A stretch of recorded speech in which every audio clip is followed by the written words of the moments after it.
Hi friends, how are you? In this video we are going to learn about the thyroid stimulating hormone. Coming to the structure. The thyroid stimulating hormone is a glycoprotein hormone that controls the growth and function of thyroid gland.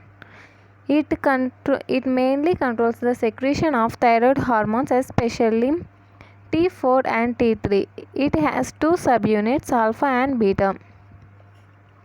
Alpha subunit is non-specific as it is similar in structure with that of LH and FSH because it is derived from the same gene for these hormones.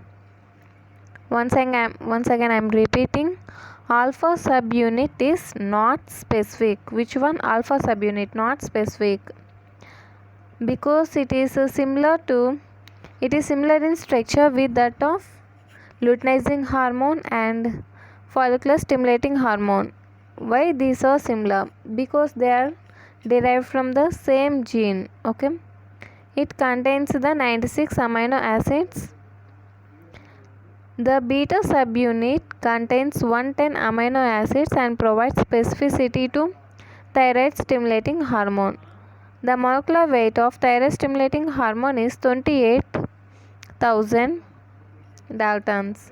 And coming to the source, thyroid stimulating hormone is secreted from the thyrotropes of anterior pituitary that accounts for 3 to 5% of the cell production of the gland.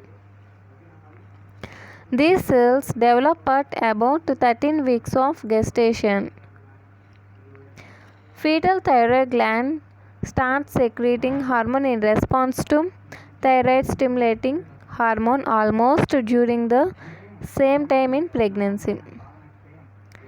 Thyroid stimulating hormone is secreted from thyrotropes of anterior pituitary, which cells thyrotropes, okay, that account for 3 to 5% of cell. How much percent? 3 to 5%. Prolactin, it is below 20, and growth hormone, it is 50% of cells in anterior pituitary. And these 3 to 5% of cells develop at about 13 weeks of gestation. At which period? 13 weeks of gestation. Fetal thyroid gland starts secreting hormones in response to thyroid stimulating hormone almost during the same time in pregnancy. That means at the stage of 13 weeks of gestation. Coming to synthesis. Like other peptide hormones, thyroid stimulating hormone is synthesized as pre-pro hormone, which is converted to the pro hormone. The alpha and beta subunits are synthesized separately from separate mRNA molecule. Separate genes on different chromosomes code for synthesis of alpha and beta subunits. The peptide chains of alpha and beta subunits undergo glycosylation in rough endoplasmic reticulum. The carbohydrate moiety, which is rich in mannose, is added to the prohormone molecule. During packaging in the Golgi apparatus, the carbohydrate unit undergoes modification by addition of sialic acid and sulfate to it, which allows two subunits to combine to form thyroid stimulating hormone. The thyroid stimulating hormone molecule is stored in the secretory granules of thyrotropes. Once again I repeat, the alpha and beta subunits are synthesized separately from separate mRNA molecule. Okay, alpha beta subunits are developed from the are synthesized from separate mRNA molecules. Okay, separate genes on different chromosomes code for synthesis of alpha and beta subunits. Alpha and beta synthesis from the separate genes on different chromosomes. Okay, genes separate as well as chromosomes also different code for synthesis of alpha and beta subunits. The peptide chains of alpha and beta subunits undergo glycosylation in rough endoplasmic reticulum, where alpha and beta peptide chains undergo glycosylation in rough endoplasmic reticulum.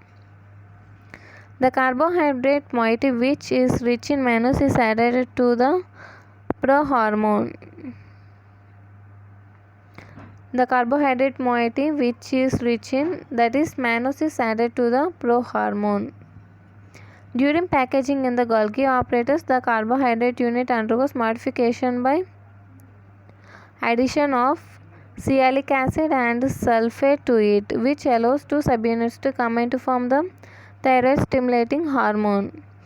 For the combine of two subunits during the packaging in Golgi apparatus, it is modified by the addition of, remember these two, celiac acid and sulfate. Celiac acid and sulfate, in which this allows two subunits to combine to form the thyroid stimulating hormone.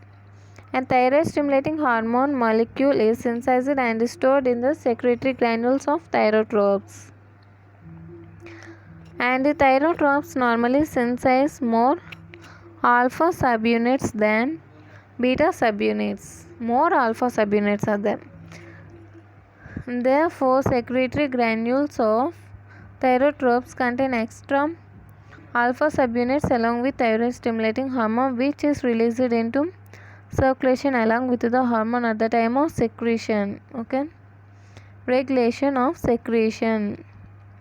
The normal plasma concentration of thyroid stimulating hormone is 0.3 to 5 microunits per milliliter. Okay, what is the range of normal plasma concentration of thyroid stimulating hormone? It is 0.3 to 5 microunits per milliliter.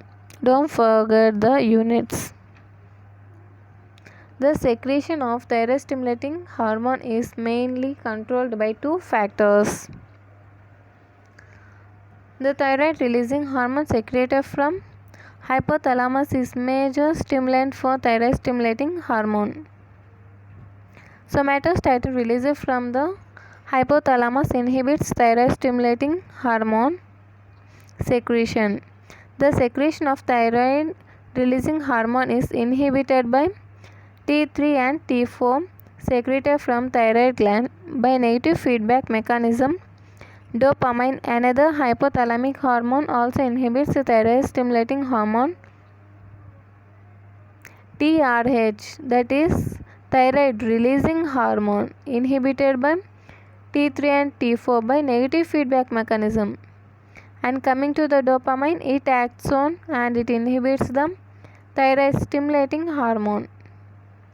Okay, don't confuse that TRH and TSH. Okay, thyroid stimulating hormone secretion exhibits some diurnal variation with maximum secretion occurs in the night, which may be influenced by cortisol that inhibits both TRH and TSH. Growth hormone also inhibits the thyroid stimulating hormone secretion. Growth hormone also inhibits the thyroid stimulating hormone secretion. Mechanism of action.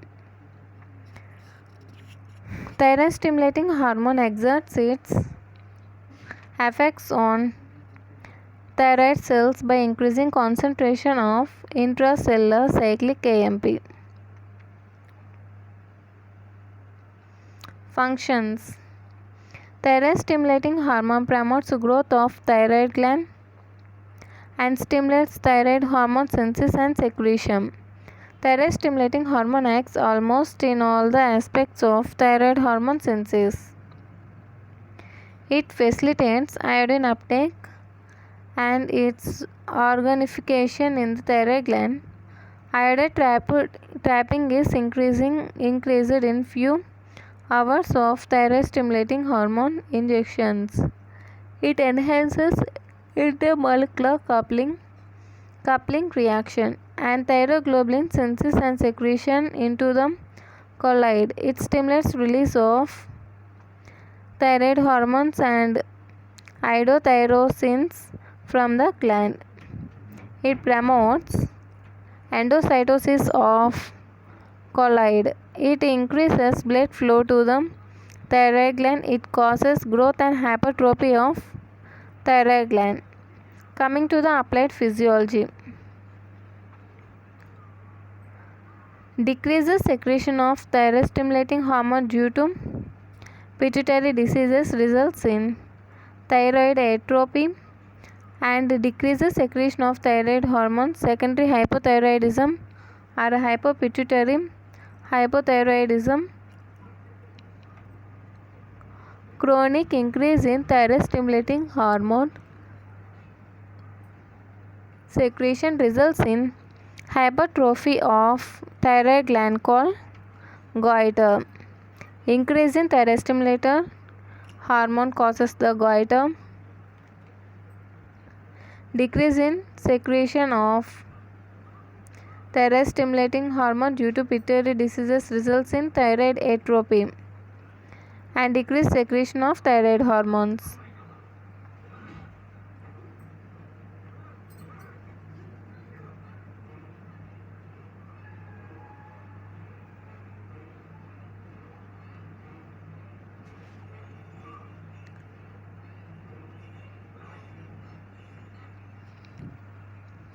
And hypothalamus secretes the somatostatin and dopamine and thyroid releasing hormone.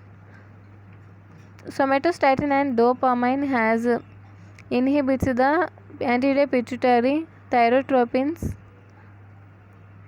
and thyroid releasing hormone has stimulates the anterior pituitary thyrotropins, and these thyrotropins secretes the thyroid stimulating hormone. It acts on the thyroid gland, and this thyroid gland releases the T3 and T4, and T3 T4 has negative feedback effect on thyrotropes as well as the hypothalamus.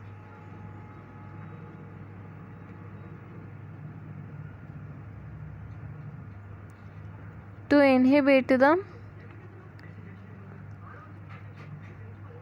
inhibit the secretion of thyroid stimulating hormone as well as thyroid releasing hormone for the maintenance of T3 and T4 at the range of 0.3 to 5 microunits per milliliter. Okay, and our next topic is